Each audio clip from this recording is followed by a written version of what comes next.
Hello friends, welcome to my channel. এই ভিডিওতে মূলত আমরা হিউম্যান ফার্টিলাইজেশন অর্থাৎ মানব দেহে কিভাবে নিষেক প্রক্রিয়া সম্পন্ন হয় সেটার বিষয়ে মূলত পড়তে চলেছি। তা নিষেক বা ফার্টিলাইজেশন যেটা কিন্তু হিউম্যান রিপ্রোডাকশনের মোস্ট ইম্পর্টেন্ট ইভেন্ট বলা যেতে পারে, সব থেকে গুরুত্বপূর্ণ একটা ঘটনা। তখন এই ফার্টিলাইজেশন হলে দেন তবেই কিন্তু সেখান থেকে নতুন একটা ইন্ডিভিজুয়াল তৈরি হবে।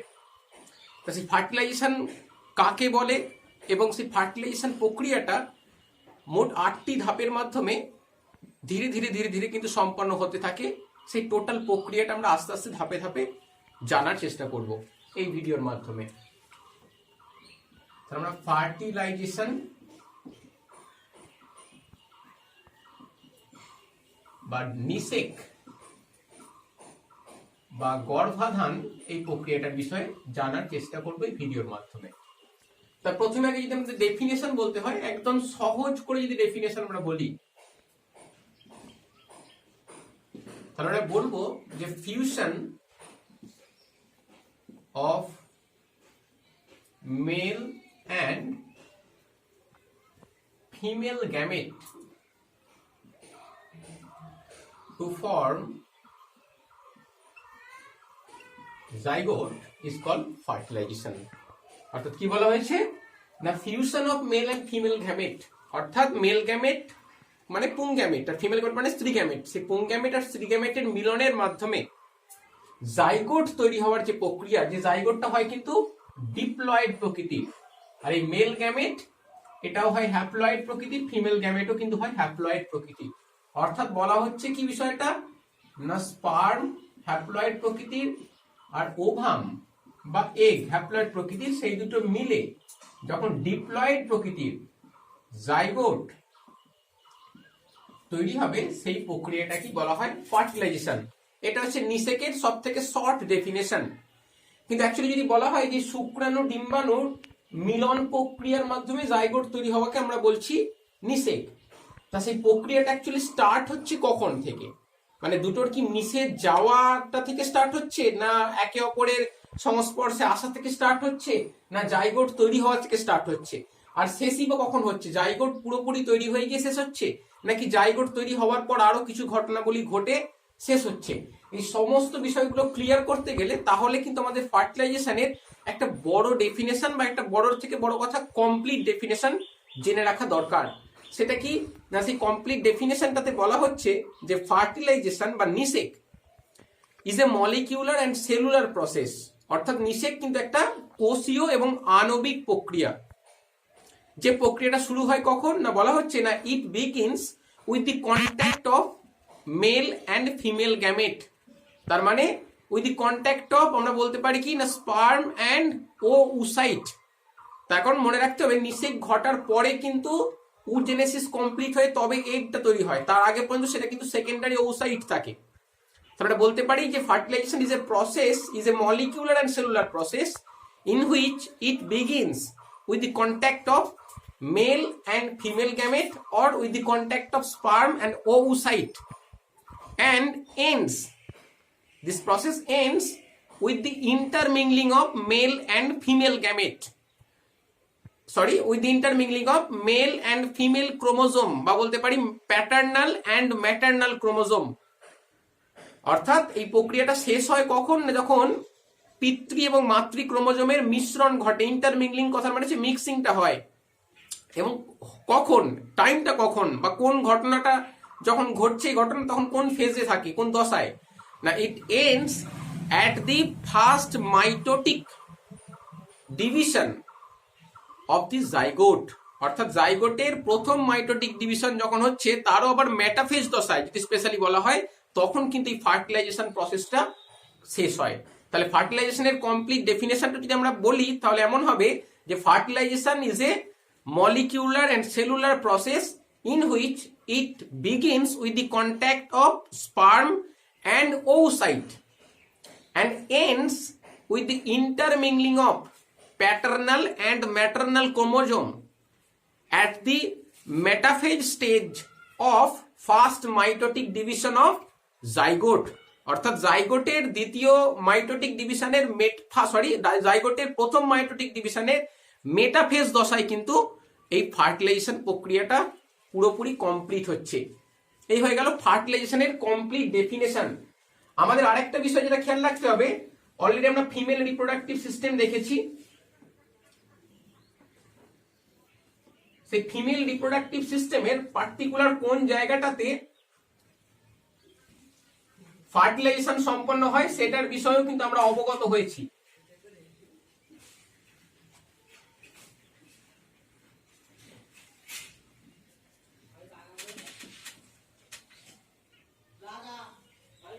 এই যে ফিমেল রিপ্রোডাক্টিভ সিস্টেমের আমরা একদিকের অংশটা পুরোটা তুলে নিয়েছি।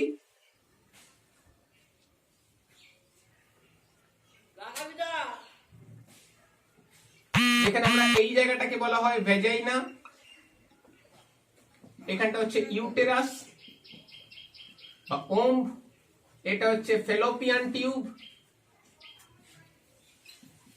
বা ইউটেরাইন টিউব, এটা হচ্ছে ওভারি। ফেলোপিয়ান টিউবের এই আঙুলের ন্যায় অংশটাকে বলা হয় ফিমব্রি। এছাড়া এই অংশটা, ফিমব্রিটা যে অংশের সঙ্গে যুক্ত আছে সেটাকে বলা হয় ইনফান্ডিবুলাম। আর স্ফীত খোলা মতন যে অংশ দেখা যাচ্ছে এটাকে বলা হয় অ্যাম্পুলা বা ফ্যালোপিয়ান অ্যাম্পুলা বলা যেতে পারে।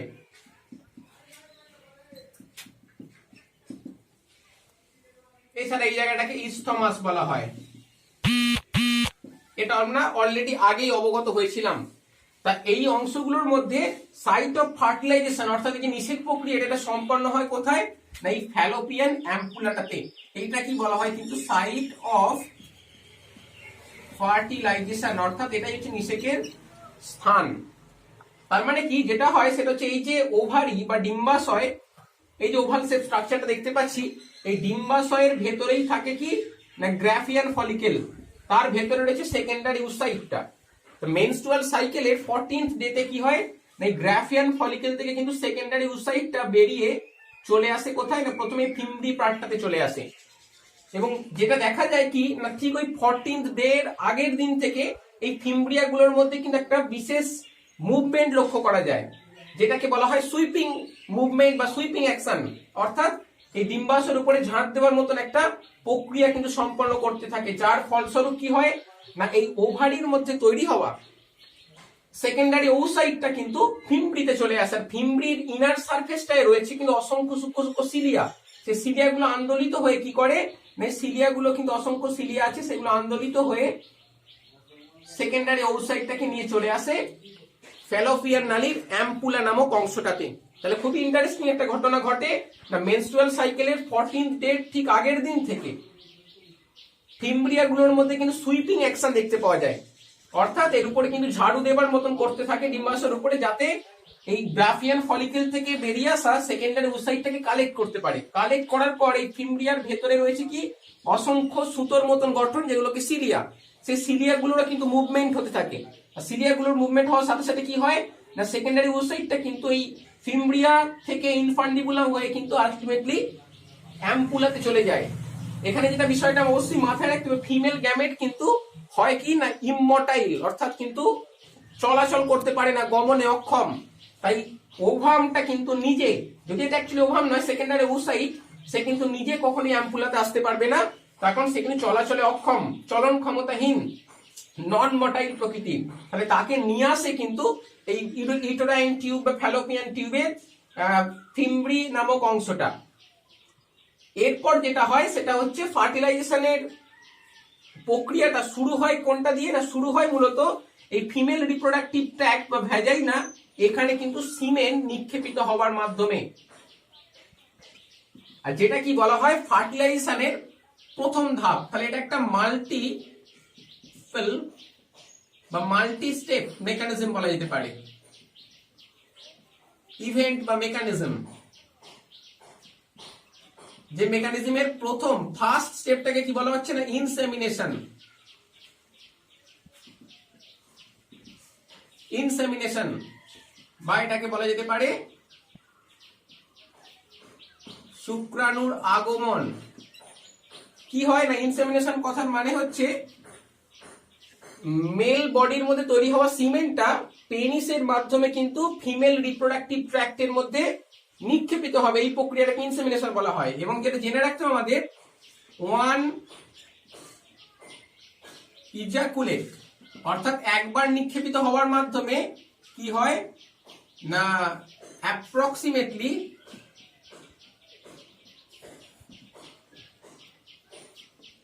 3 to 3.5 ml of semen deposited in the female reproductive tract বা যেটাকে ভ্যাজাইনা বলা হচ্ছে। অর্থাৎ কি না, ওয়ান ইজাকুলেট কথার মানে হচ্ছে একবার নিক্ষেপণে। একবার নিক্ষেপণে কি হয়, অ্যাপ্রক্সিমেটলি প্রায় কিন্তু 3 থেকে 3.5 মিলিলিটার বা এমএল, 3 থেকে 3.5 এমএল সিমেন্ট কিন্তু এই ফিমেল রিপ্রোডাক্টিভ ট্র্যাক্ট, যেটা এই যে ভেজাইনা, সেই জায়গাটায় নিক্ষেপিত হয়। এবং এই প্রক্রিয়াটা কি বলা হচ্ছে, ইনসেমিনেশন বা শুক্রাণুর আগমন। এবং যেটা হয় সেটা হচ্ছে 3 থেকে 3.5 এমএল যে সিমেন্ট, সেই 3 থেকে 3.5 এমএল অফ সিমেন্ট, যার মধ্যে থাকে কিন্তু 200 to 300 মিলিয়ন স্পার্ম। অর্থাৎ ওই 3.5 এমএল শুক্রাণুর মধ্যে কিন্তু 200 থেকে 300 মিলিয়ন স্পার্ম কিন্তু থাকে। অর্থাৎ এখানে যে নিক্ষেপিত হলো সিমেন্ট, এখানে কিন্তু 200 বা 300 মিলিয়ন স্পার্ম রয়েছে, যার মধ্যে কিন্তু এবার স্পার্ম গুলো আস্তে আস্তে নিক্ষেপিত হওয়ার পর এইখান দিয়ে কিন্তু অর্থাৎ সার্ভিক্স হয়ে ইউটেরাস হয়ে কিন্তু আস্তে আস্তে সেটা ফ্যালোপিয়ান টিউবের দিকে আসতে শুরু করে। এবং যেটা দেখা যায় সেটা হচ্ছে আউট অফ 200 মিলিয়ন স্পার্ম বা 300 মিলিয়ন স্পার্মের মধ্যে মাত্র 100টা স্পার্ম কিন্তু 100 স্পার্ম ফ্যালোপিয়ান টিউবের মধ্যে এসে প্রবেশ করে। অর্থাৎ যেটা আমাদের খুবই মানে খেয়াল করার বিষয় সেটা হচ্ছে এত সংখ্যক 200 মিলিয়ন স্পার্মের মধ্যে থেকে মাত্র 100 মিলিয়ন স্পার্ম ফ্যালোপিয়ান টিউবের কাছে এসে পৌঁছচ্ছে। তাহলে বাকি বেশিরভাগ সংখ্যক স্পার্ম কিন্তু উপরে উঠে আসতে, মানে এটাকে বলা হয় স্পার্মের অ্যাপ্রোচ অফ স্পার্ম বা শুক্রাণুর ঊর্ধ্বগমন, যেটা হচ্ছে সেকেন্ড স্টেপ। সেই সেকেন্ড স্টেপটা সম্পন্ন করতে গিয়ে কিন্তু বেশ কিছু প্রতিকূলতার সম্মুখীন হতে হয় স্পার্ম গুলোকে। সেই প্রতিকূলতাগুলো কিন্তু ম্যাক্সিমাম নাম্বার অফ স্পার্ম সফলভাবে ট্যাকেল করতে পারে না, তার ফলে তারা কিন্তু ওই ফ্যালোপিয়ান টিউবের কাছে গিয়ে পৌঁছতেই পারে না। এই 100টা ফ্যালোপিয়ান টিউবের কাছে যে স্পার্ম পৌঁছলো, তার মধ্যে থেকে একটা স্পার্ম কিন্তু ওভাম বা একটার সঙ্গে বা ওসাইটের সঙ্গে প্রথমে কন্ট্যাক্টে আসবে, তারপর ফার্টিলাইজেশন প্রক্রিয়াটা কমপ্লিট করবে। সেই জন্যই কিন্তু ইনসেমিনেশনের মাধ্যমে এই হিউজ নাম্বার অফ স্পার্ম নিক্ষেপিত হয়। তার কারণ জানাই আছে যে এর মধ্যে বেশিরভাগ স্পার্ম কিন্তু ঊর্ধ্বগমন প্রক্রিয়াটা সম্পন্ন করার সময় তারা নষ্ট হয়ে যাবে। খুবই কম সংখ্যক স্পার্ম কিন্তু ফ্যালোপিয়ান টিউবের মধ্যে আসতে পারে। আর এই যে উপরের দিকে আসাটা, সেই উপরের দিকে আসাটাই হচ্ছে ফার্টিলাইজেশনের সেকেন্ড স্টেপ, যেটাকে বলা হয় approach of sperm, 2 number step.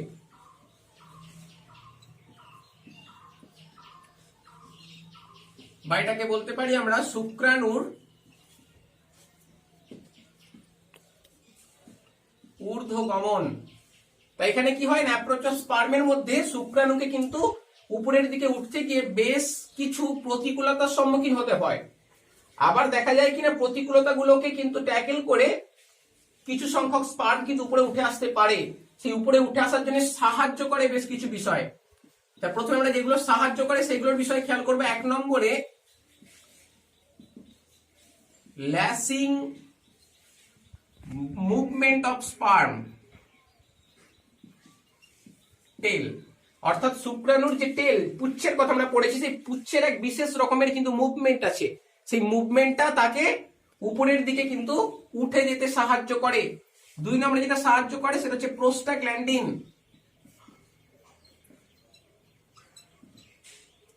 Prostaglandin হচ্ছে একটা হরমোন, যেটা কি করে না, যেটা মূলত এই ভেজাইনার কন্ট্রাকশনে সাহায্য করে। এই prostaglandin helps in the contraction of female reproductive tract. আর ফিমেল রিপ্রোডাক্টিভ ট্র্যাক্টের কন্ট্রাকশনটা হয় বলেই আলটিমেটলি সেটা কিন্তু উপর দিকে উঠতে শুরু করে। তাহলে প্রোস্টাগ্ল্যান্ডিন হেল্প করে। আর 3 নম্বরে যেটা হেল্প করে সেটা হচ্ছে কন্ট্রাকশন অফ ইউটেরাস। ইউটেরাস বা জরায়ুও কিন্তু একটা কন্ট্রাকশন লক্ষ্য করা যায়। কি হয় না, জরায়ুটা কিন্তু নিচের দিক থেকে আস্তে আস্তে উপরের দিকে কিন্তু সংকুচিত হতে থাকে, যার ফলে স্পার্ম গুলো কিন্তু সহজেই উপরের দিকে উঠতে পারে, বা বলা যেতে পারে যে উপরের দিকে ওঠার কিন্তু একটা সুযোগ পেয়ে যায়। তার কারণে এই কন্ট্রাকশন হওয়ার কারণে এই ইউটেরাসে কিন্তু একটা সাকশন ক্রিয়েট হয়। সেই সাকশনটার দরুন স্পার্ম গুলো আস্তে আস্তে কিন্তু ফেলোপিয়ান টিউবের দিকে উঠতে থাকে। তাহলে এই 3টে বিষয় মূলত সাহায্য করে। তা সাহায্য করলেও সবাই উঠতে পারছে না, ম্যাক্সিমাম নাম্বার অফ স্পার্ম কিন্তু উঠতে অক্ষম হচ্ছে, উপরের দিকে ঊর্ধ্বগমন প্রক্রিয়া সম্পন্ন করতে পারছে না। তার কারণ তাদের কিন্তু বেশ কিছু ব্যারিয়ার বা প্রতিকূলতার সম্মুখীন হতে হচ্ছে। সেইগুলোর বিষয়ে যদি আমরা পড়ি, ব্যারিয়ার কি কি আছে, ব্যারিয়ার গুলোর মধ্যে 1 নম্বরে হচ্ছে অ্যাসিডিক পিএইচ অফ ভেজাইনা। কি হয় না, ভেজাইনা এই ফিমেল রিপ্রোডাক্টিভ ট্র্যাক্ট যেখানে সিমেনের মাধ্যমে স্পার্ম গুলো নিক্ষেপিত হয়েছে, সেখানে এমন কিছু কেমিক্যালস থাকে যেগুলোর নেচার হচ্ছে অ্যাসিডিক। সেই স্পার্ম কিন্তু অ্যাসিডিক নেচারটা সহ্য করতে পারে না। সেই অ্যাসিডিক নেচার সহ্য করতে না পেরে ম্যাক্সিমাম সংখ্যক স্পার্ম কিন্তু নষ্ট হয়ে যায়। 2 নম্বর যে বিষয়টা একটা ব্যারিয়ার প্রদান করে সেটা হচ্ছে থিক হোল্ডিং অফ ইউটেরাস। এই যে ইউটেরাসের মোটা মোটা যে খাঁজগুলো রয়েছে, এই যে ফোল্ডিং গুলো রয়েছে, ফিঙ্গার লাইক প্রজেকশন, এখানে কিন্তু স্পার্ম গুলো আটকে যায় আর উপরের দিকে উঠতে পারে না, যার কারণেও কিন্তু বেশি সংখ্যক বা অনেক সংখ্যক স্পার্ম কিন্তু ফ্যালোপিয়ান টিউবের কাছে গিয়ে পৌঁছতে পারে না। তাহলে এই ফিঙ্গার লাইক যে প্রজেকশন গুলো রয়েছে মোটা মোটা ইউটেরাসের মধ্যে, সেইগুলোও কিন্তু একটা ব্যারিয়ার হিসেবে, একটা বাধা হিসেবে কাজ করছে বা প্রতিকূলতা হিসেবে কাজ করছে। 3 নম্বর যেটা সেটা হচ্ছে phagocytic cells of female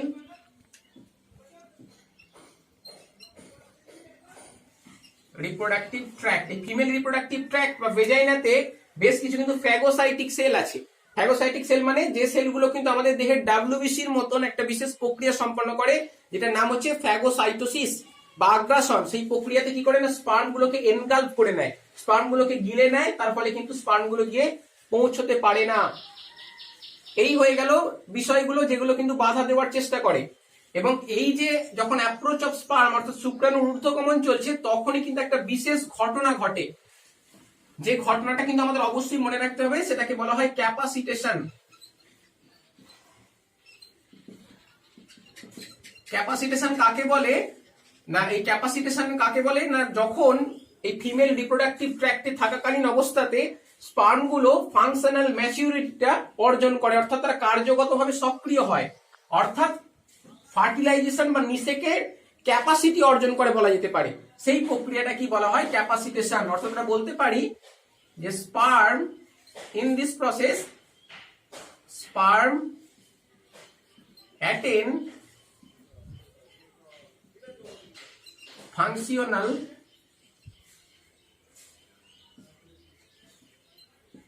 maturity for fertilization। অর্থাৎ নিষেক সম্পন্ন করার জন্য কার্যগতভাবে কিন্তু সে উপযোগী হয়ে ওঠে নিষেক সম্পন্ন করার, সেটা কি বলা হয় ক্যাপাসিটেশন। এবং এখানে কি হয় না, স্পার্মের আমরা যে হেড পার্ট দেখেছি, নিউক্লিয়াস রয়েছে এখানে এবং সামনে রয়েছে অ্যাক্রোসোম টুপি, এটা অ্যাক্রোসোম ক্যাপ। সেই অ্যাক্রোসোম ক্যাপের সামনে যে প্লাজমা মেমব্রেন আছে বা কোষ পর্দা, তার মধ্যে কিন্তু বেশ কিছু কেমিক্যালস থাকে। কি কেমিক্যালস আছে না, এখানে রয়েছে স্টেরল, এখানে রয়েছে গ্লাইকোপ্রোটিন, এখানে রয়েছে সেমাইনাল প্লাজমা প্রোটিন। এই সমস্ত মলিকিউল গুলো কিন্তু এই প্লাজমা মেমব্রেনটায় থাকে অ্যাক্রোসোম টুপির সামনে। তা কি হয় না, ফিমেল রিপ্রোডাক্টিভ ট্র্যাক্টের মধ্যে যখন স্পার্ম গুলো এসে পৌঁছালো, তা সেই ফিমেল রিপ্রোডাক্টিভ ট্র্যাক্টে কিন্তু বেশ কিছু কেমিক্যাল আছে, বিশেষ কেমিক্যাল আছে, তারা কিন্তু কি করে না, এই কেমিক্যাল গুলো স্পেশাল যে কেমিক্যাল সেগুলো কিন্তু স্টেরলকে, এই গ্লাইকোপ্রোটিনকে আর এই সেমাইনাল প্লাজমা প্রোটিনকে নিজেদের সঙ্গে আটকে নেয়, অর্থাৎ তারা কিন্তু সেই প্লাজমা মেমব্রেনের সামনের দিক থেকে অপসারিত হয়। ফলে কি হয় না, প্লাজমা মেমব্রেনের কিন্তু ভেদ্যতাটা বেড়ে যায় এবং এর সাথে সাথে কি হয় না, সিমেনের মধ্যে থাকা ক্যালসিয়াম 2+ আয়ন কিন্তু এর মধ্যে প্রবেশ করে, অর্থাৎ যেটাকে বলা হয় যে ক্যালসিয়াম 2+ আয়ন এর ইনফ্লাক্স হয়। এই যে টোটাল প্রক্রিয়াটা, এটা হওয়ার সাথে সাথে কি হয় না, স্পার্মের এই অ্যাক্রোসোম টুপির সামনে থাকা প্লাজমা মেমব্রেনের ভেদ্যতা বেড়ে যায় এবং মানে মেনলি যেটা হয় সেটা হচ্ছে মাথার পোর্শনটা কিন্তু অনেকটা হালকা হয়ে যায়। এই সমস্ত molecule sterol, glycoprotein, seminal plasma protein এগুলো বেরিয়ে যাওয়ার কারণে হেডটা কিন্তু অনেকটা হালকা হয়ে যায়। তার ফলে তার সুইমিং এর যে রেট, যে স্পিডটা, স্পার্মের যে স্পিড থাকে, স্পিডটা থাকে 1 to 4 মিলিমিটার পার সেকেন্ড, সেই স্পিডটা কিন্তু খানিকটা বেড়ে যায়। এই স্পিড নিয়েও কিন্তু এবার এর থেকে আরেকটু বেশি স্পিড নিয়ে উপরের দিকে অগ্রসর হতে থাকে। এই হয়ে গেল সেকেন্ড স্টেপ, অর্থাৎ অ্যাপ্রোচ অফ স্পার্ম। দুটো প্রক্রিয়া বা দুটো ধাপের কথা আমরা পড়লাম। নেক্সট ধাপে কি হয় না, নেক্সট ধাপে কিন্তু ফার্টিলাইজিং অ্যান্টি ফার্টিলাইজিং রিঅ্যাকশন হয়। দেন আরো বেশ কিছু ঘটনা ঘটে, সেগুলো আমরা নেক্সট পার্টে পড়বো।